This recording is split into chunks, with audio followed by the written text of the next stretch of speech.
一台国产60的排量，测出来的下限油耗 2.99 升，比很多400-500排量的车型都要低。通常这个油耗表现只有在进口车才能看得到。现在又测到一台油耗很出色的一台国产车，上次测的那台就是高级的 GK1200 穿越版，而这台是钱江 QJ 的骁650 V 型双缸60的排量 ADV 车型。为什么每台车我要测下限油耗？而且下限油耗有2种工况，第一种呢是55到60的速度匀速巡航，适用于700排量以下的车型，基本上能满足国内热销的大部分车型。第二种呢就是以85到90速度匀速巡航，两种的路线呢都相同，而且统一没有红绿灯，而且统一用最高档。尽可能排除车以外的因素影响到测试的油耗。制定这个油耗测试的标准呢，是在去年下半年，因为车辆的百公里加速已经测得差不多了，所以就接着制定新的测试项目，让厂家注重动力性能的同时，也要注重耗能，而且我还增加了刹车项目的测试，直接分析各个厂家车型的 ABS 调教的逻辑以及数据的对比。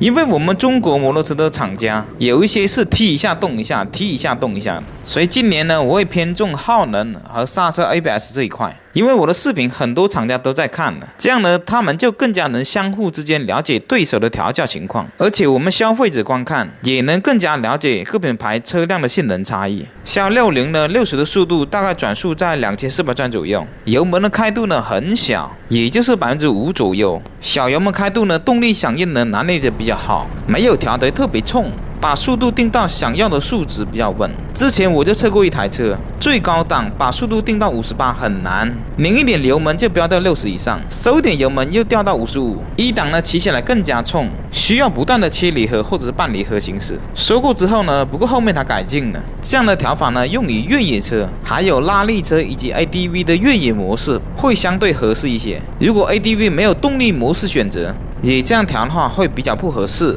油门响应快呢，就意味着要备动力。当你油门一开的时候，动力就爆发出来，这个备动力就需要更多的油耗，而且平顺性又变差。这也是为什么小油门开度、动力响应快的车子，下限油耗普遍都做不了低的。根据排量的不同，小油门开度呢10%或者是20%以内，就默认是走走停停、低速行驶，或者是低速匀速巡航的工况，主要以平顺为主。当油门开度超过25%以上，基本上是默认需要加速的工况。而油门开度一直维持在40%或者50%以上，基本上是需要车辆全力加速的情况。即使你转速在3000转，一个节气门全开，一个节气门只开了20%，它们的功率、扭矩、它们的油耗耗能也是不一样的。为什么本田车做到动力性能又好，油耗又很低？因为它标定的时候分区域的情况就非常细腻。但是国产品牌的车型也一直在追赶。这台骁60表显跑了103.4公里，而 APP 显示跑了107.5公里。平均速度是51公里，跑了1小时58分钟，最终加了3.01升的油，算出来的平均油耗是 2.99 升。我们看一下油耗比它高的有哪些车，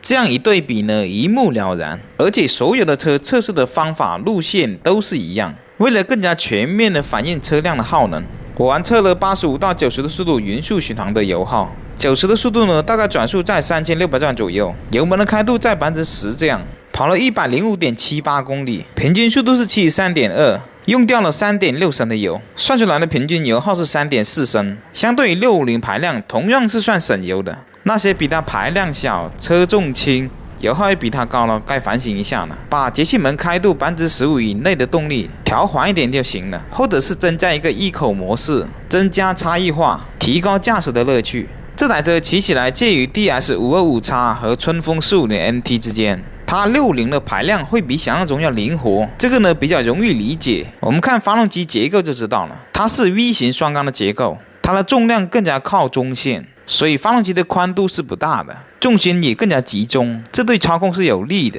但是原地推车的时候还是能感觉到重量在的。这台车前减件是全可调的，预载、压缩、回弹，而且阻尼调节的差异还是比较大的。整体的设定呢还是偏舒适为主，也就是说把它调到最硬的状态，它也不算特别的硬；把它全部调到最软的状态呢，就完全就是舒适的设定。整体呢会偏软。测试油耗呢，我基本上都调到最软的状态，因为一测就4-5个小时，而且又是匀速的，所以考虑舒适性更加多一些。而我测刹车的时候是调到最硬的状态，如果调到最软呢，下沉会比较快，车头呢很容易栽下去，轮胎受到的压力会瞬间增大，这样呢很容易就突破轮胎抓地力的极限，从而产生滑移 ，ABS 呢就早早触发了，从而呢制动力被限制，就做不出最好的成绩。这台车刹车的成绩很出色，60到0的刹车成绩是我测过的车型中最短的，成绩是13.5米，而100到0的成绩是39.4米，比很多仿赛都要强。